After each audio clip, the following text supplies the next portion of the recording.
আসসালামু আলাইকুম। আমন্ত্রণ জানাচ্ছি জাগো টিভিতে। আপনাদের সাথে আছি আমি মমতাজ শাহিন রুম্পা। শুরুতেই জানিয়ে দেব আপডেটগুলো।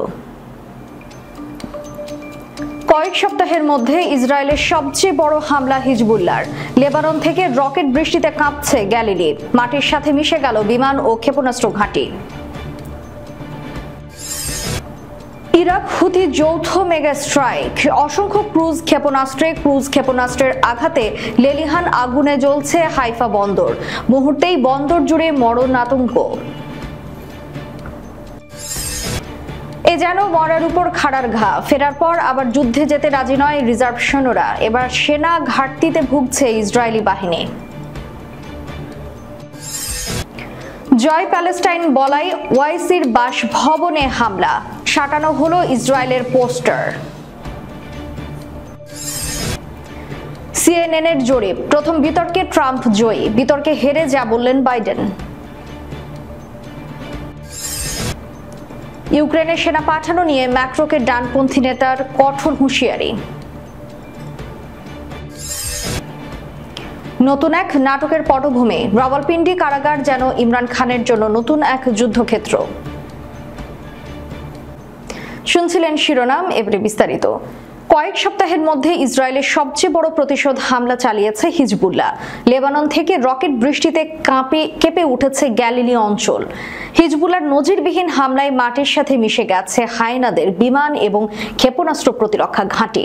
বৃহস্পতিবার উত্তর ইসরায়েলের গ্যালিলি অঞ্চলের সেনা ঘাঁটিতে কয়েক ডজন শক্তিশালী কাতিউষা রকেট নিক্ষেপ করেছে হিজবুল্লাহ।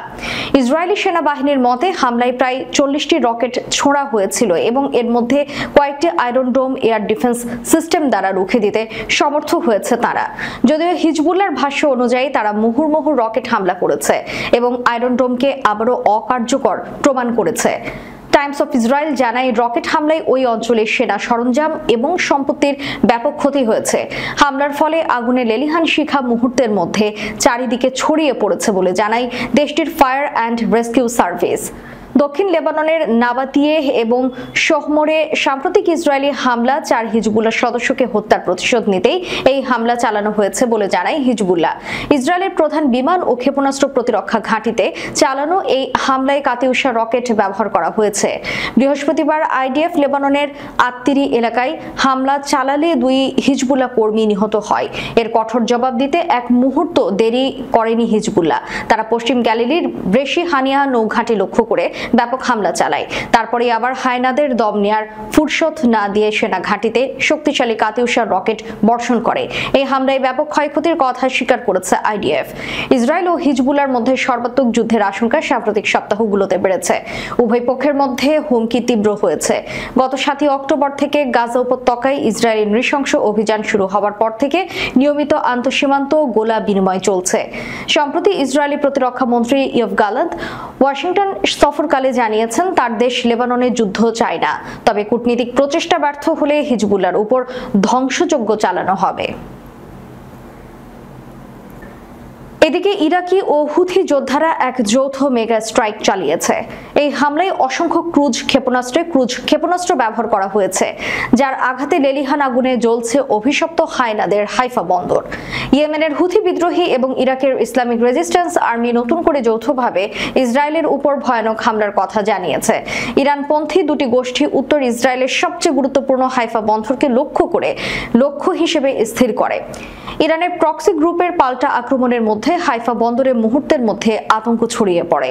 হুথি বাহিনীর মুখপাত্র ইয়াহিয়া সারি জানিয়েছেন অসংখ্য ক্রুজ ক্ষেপণাস্ত্র ব্যবহার করে আক্রমণটি করা হয়েছিল। প্রো ইরান গ্রুপ দুটি সুক উশলে নিখুঁতভাবে হাইফা বন্দরের অত্যাবশ্যক স্থানটি আক্রান্ত করতে সক্ষম হয়েছে। তিনি আরও জানান তাদের এই অপারেশনটি সফলভাবে লক্ষ্য অর্জন করেছে। হুথি ও ইরাকি প্রতিরোধ গোষ্ঠী গত বছর থেকে ইসরায়েলে বিভিন্ন সময় আক্রমণ চালিয়ে আসছে, কিন্তু এই দুটি শক্তিশালী ইসলামিক গ্রুপ সম্প্রতি ইসরায়েলি বিরোধী অভিযানের জন্য হাত মিলিয়েছে। তারা দাবি করে যে গাজা উপত্যকায় ফিলিস্তিনি জনগণের সমর্থনে তাদের এই মিশনটি চালানো হয়েছে। তারা বারবার ইসরায়েলকে হুঁশিয়ারি দিয়ে বলে গাজা অবরোধ শেষ হলেই কেবল তাদের আক্রমণ বন্ধ করা হবে। এ যেন মরার উপর খাড়ার ঘা। ফেরার পর আবার যুদ্ধে যেতে রাজি নয় রিজার্ভ সৈন্যরা। এবার সেনা ঘাটতিতে ভুগছে ইসরায়েলি বাহিনী। ইসরায়েলি সংবাদ মাধ্যম হারেজ রিপোর্ট করেছে, ডজন ডজন রিজার্ভ সৈন্য ঘোষণা করেছে যে তারা গাজা যুদ্ধে আর ফিরে যাবে না, এমনকি শাস্তি দেওয়া হলেও তারা যেতে রাজি নয়। এই ঘোষণা এমন এক সময় আসে যখন ইসরায়েলি মিডিয়া জানিয়েছে গাজায় চলমান যুদ্ধের কারণে ইসরায়েলি সেনাবাহিনীর শত শত রিজার্ভ সৈন্য তাদের কমান্ডারদের না জানিয়ে বিদেশ ভ্রমণে চলে গেছে, যেখানে গত কয়েক মাস ধরে তারা ব্যাপক ক্ষতির সম্মুখীন হয়েছে। ইসরায়েলি সেনাবাহিনীর তথ্য অনুযায়ী চলমান গাজা যুদ্ধে 666 জন সেনা নিহত হয়েছে।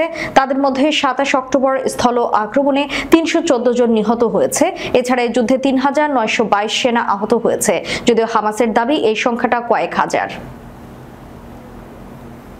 ভারতের 18তম লোকসভার সদস্য হিসেবে শপথ নেওয়ার সময় জয় ফিলিস্তিন স্লোগান দিয়েছিলেন সর্বভারতীয় মজলিসে ইত্তেহাদুল মুসলিমিনের প্রধান ও হায়দ্রাবাদের সংসদ সদস্য আসাদুদ্দিন ওয়াইসি। ভারতের এই এমপির দিল্লির বাড়িতে গতকাল ভারত ও ইসরায়েলি পতাকা সম্মিলিত পোস্টার সাঁটিয়েছেন দুর্বৃত্তরা। সেই সঙ্গে তার বাড়ির নাম প্লেটেও কালি দিয়ে ঢেকে দেওয়া হয়েছে।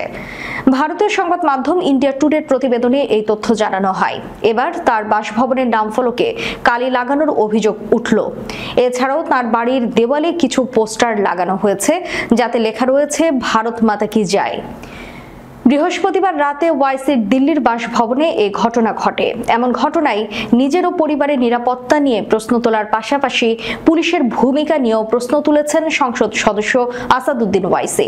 হায়দ্রাবাদের এই সংসদ সদস্য তার এক্স হ্যান্ডেলে একটি ভিডিও শেয়ার করে লেখেন, বৃহস্পতিবার কিছু অজ্ঞাত দুষ্কৃতকারী আমার বাসভবনের নামের ফলকে কালি লাগিয়ে হামলা করেছে। দিল্লিতে আমার বাড়িতে কতবার যে লক্ষ্যবস্তু করা হয়েছে তার হিসেব আমি হারিয়ে ফেলেছি। এরপরে পুলিশের ভূমিকা নিয়ে প্রশ্ন তুলে তিনি লেখেন, আমি দিল্লি পুলিশের কর্মকর্তাদের কাছে জানতে চাই কিভাবে তাদের নাকের ডগায় এসব ঘটছে। এই ঘটনার পর সংসদ সদস্যদের নিরাপত্তা নিশ্চিত করার জন্য স্বরাষ্ট্রমন্ত্রী অমিত শাহের কাছে অনুরোধ করেছেন ওয়াইসি। অমিত শাহকে ট্যাগ করে ওয়াইসি লেখেন, আপনার তত্ত্বাবধানে এসব হচ্ছে, অনুগ্রহ করে আমাদের বলুন সংসদ সদস্যদের নিরাপত্তা নিশ্চিত করা হবে কিনা। এদিন যারা এই কাজ করেছে তাদের পাল্টা হুঁশিয়ারি দিয়ে ওয়াইসি বলেন, তার বাড়িকে লক্ষ্যবস্তু করা গুন্ডাদের তিনি ভয় পান না। সাহস থাকলে দুষ্কৃতকারীরা যেন তার মুখোমুখি হয়, কালি লাগিয়ে বা পাথর ছুঁড়ে কেউ যেন পালিয়ে না যায়। এদিকে পুলিশ ঘটনার খবর পেয়ে ঘটনাস্থলে গিয়ে ওয়াইসি বাসভবনের নামফলকের থেকে কালি মুছে দেন। কে বা কারা এই কাজের সঙ্গে জড়িত তা জানতে সিসিটিভির ফুটেজ দেখে তদন্ত শুরু করেছে দিল্লি পুলিশ। এক ভিডিওতে দেখা গেছে 5 জনের একটি দল আসাদুদ্দিন ওয়াইসির বাড়ির বাইরে পোস্টার লাগাচ্ছিল। তারা সংসদ সদস্যের বাড়ির বাইরে ভারত মাতা কি জয় স্লোগান দিচ্ছিল। অপর এক ভিডিওতে একজন দুষ্কৃতকারী ইসরায়েলপন্থী পোস্টার লাগানোর পর ভারত মাতা কি জয় না বলার জন্য ওয়াইসির বিরুদ্ধে কঠোর পদক্ষেপ নেওয়ার আহ্বান জানাতে দেখা যায়। তথ্যসূত্র এনডিটিভি। যুক্তরাষ্ট্রের চলতি বছরে প্রেসিডেন্সিয়াল নির্বাচনের আগে প্রেসিডেন্ট জো বাইডেন এবং প্রতিদ্বন্দ্বী ডোনাল্ড ট্রাম্প প্রথম মুখোমুখি বিতর্কে অংশ নিয়েছেন। সিএনএন এর তাৎক্ষণিক জরিপে অধিকাংশ দর্শক মত দিয়েছেন যে জো বাইডেনের সঙ্গে প্রথম বিতর্কে ডোনাল্ড ট্রাম্প জয়ী হয়েছেন। যুক্তরাষ্ট্রের স্থানীয় সময় বৃহস্পতিবার 27 জুন রাতে সিএনএন এর আটালান্টা স্টুডিওতে প্রায় 1.5 ঘন্টা ধরে দুজনের মধ্যে প্রথম বিতর্কটি হয়। সিএনএন এর তাৎক্ষণিক জরিপ অনুযায়ী বিতর্ক দেখেছেন এমন নিবন্ধিত ভোটারদের মধ্যে 67% বলছেন ট্রাম্প ভালো করেছেন, আর মাত্র 33% বাইডেনের পক্ষে মত দিয়েছেন। বিতর্ক শুরুর আগে একই ভোটারদের মধ্যে 55% বলেছিলেন বাইডেনের চেয়ে ট্রাম্প ভালো করবেন বলে তার ধারণা করছেন, আর বাইডেনের পক্ষে মত দিয়েছিলেন 45% ভোটার। বিতর্কটি দেখেছে জরিপে অংশ নেওয়া এমন ভোটারদের মধ্যে প্রায় 57% বলেছেন যুক্তরাষ্ট্রকে নেতৃত্ব দেওয়ার ক্ষমতার প্রশ্নে বাইডেনের উপর তাদের আস্থা নেই। ট্রাম্পের সঙ্গে বিতর্কে নিজের বাজে পারফরমেন্স নিয়ে ডেমোক্র্যাটদের অভিযোগ প্রত্যাখ্যান করেছেন বাইডেন। সেই সাথে প্রার্থিতা পুনর্বিবেচনার কোনো পরিকল্পনা নেই বলেও ইঙ্গিত দিয়েছেন বাইডেন। গতকাল বৃহস্পতিবার মধ্যরাতের কিছু পরে আটালান্টার ওয়াফেল হাউসে যাত্রা বিরতির সময় তিনি সাংবাদিকদের বলেন, আমি মনে করি আমরা ভালো করেছি। তার পারফরমেন্স নিয়ে ডেমোক্র্যাটদের উদ্বেগ এবং তাকে প্রতিযোগিতা থেকে সরে দাঁড়ানোর বিষয়টি বিবেচনা করার আহ্বান সম্পর্কে জানতে চাইলে তিনি বলেন, না, মিথ্যাবাদীর সঙ্গে বিতর্ক করা কঠিন। রাশিয়ার সঙ্গে যুদ্ধে লিপ্ত ইউক্রেনের সেনা পাঠানো নিয়ে ফ্রান্সের প্রেসিডেন্ট ইমানুয়েল ম্যাক্রোকে কঠোর হুঁশিয়ারি দিয়েছেন দেশটির অতি ডানপন্থী ন্যাশনাল র্যালি দলের নেতা মেরিন লে পেন। তিনি বলেন, তার দল পরবর্তী সরকার গঠন করলে সশস্ত্র বাহিনীর সর্বাধিনায়ক হিসেবে ম্যাক্রো ইউক্রেনের সেনা পাঠানোর সুযোগ পাবেন না। পার্লামেন্টে ন্যাশনাল র্যালির নেতৃত্ব দেওয়া মেরিন একটি পত্রিকাকে দেওয়া সাক্ষাৎকারে এই হুঁশিয়ারি দেন। তিনি বলেন, সশস্ত্র বাহিনীর প্রধান প্রেসিডেন্টের জন্য একটি আলংকারিক পদ। প্রধানমন্ত্রী আদতে এই বাহিনীর দেখভাল করে থাকেন। ইউরোপীয় পার্লামেন্ট নির্বাচনে দলবাজে ফল করায় আগাম পার্লামেন্ট নির্বাচনের ঘোষণা দেন প্রেসিডেন্ট ম্যাক্রো। 2 ধাপে ভোট গ্রহণের প্রথম দফা রবিবার অনুষ্ঠিত হবে। দ্বিতীয় ধাপের ভোট গ্রহণ হবে 7 জুলাই। জনমত জরিপ অনুযায়ী প্রথম ধাপের নির্বাচনে ন্যাশনাল র্যালি পেতে পারে 36% ভোট। সেই হিসেবে পার্লামেন্ট নিয়ন্ত্রণে একক সংখ্যাগরিষ্ঠতা পাচ্ছে না দলটি। বামপন্থী নিউ পপুলার ফ্রন্ট রয়েছে দ্বিতীয় অবস্থানে, তারা পেতে পারে 29% ভোট।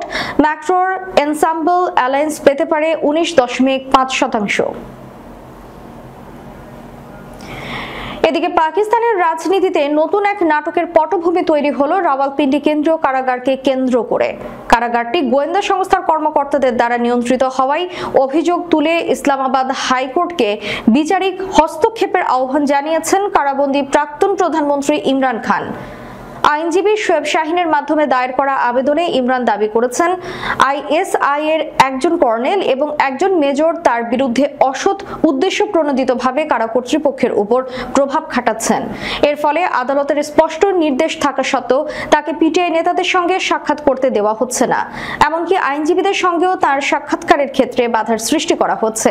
আবেদনে বলা হয়েছে, এটা স্পষ্ট করা হচ্ছে যে এই আদেশটি আমাদের আইনি ব্যবস্থার মূল্যবোধ এবং ঐতিহ্য রক্ষা, পুনরাবৃত্তি এবং সংরক্ষণের জন্য পাস করা হয়েছে এবং এর সঙ্গে আবেদনকারীর পরিচয়ের খুব কমই সম্পর্ক রয়েছে। এই মূল্যবোধ এবং ঐতিহ্য সবার জন্য প্রযোজ্য হওয়া উচিত।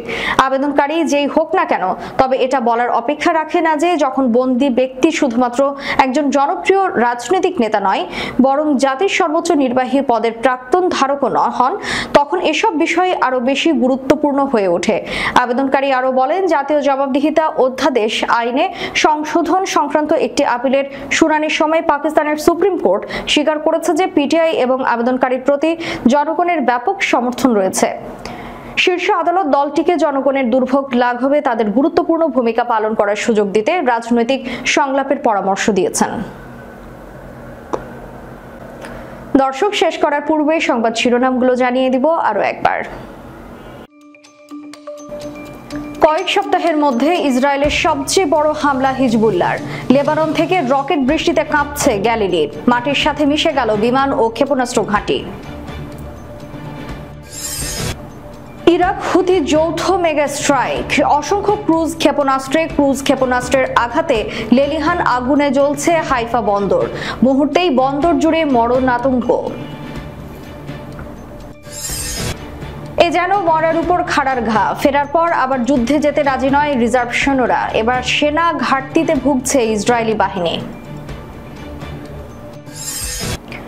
জয় প্যালেস্টাইন বলাই ওয়াইসির বাসভবনে হামলা, সাঁটানো হলো ইসরায়েলের পোস্টার। সিএনএন এর জরিপ, প্রথম বিতর্কে ট্রাম্প জয়ী, বিতর্কে হেরে যা বললেন বাইডেন। ইউক্রেনের সেনা পাঠানো নিয়ে ম্যাক্রোকে ডানপন্থী নেতার কঠোর হুঁশিয়ারি। নতুন এক নাটকের পটভূমি, রাওয়ালপিন্ডি কারাগার যেন ইমরান খানের জন্য নতুন এক যুদ্ধক্ষেত্র। এতক্ষণ আমাদের সাথে থাকার জন্য ধন্যবাদ। আল্লাহ হাফেজ।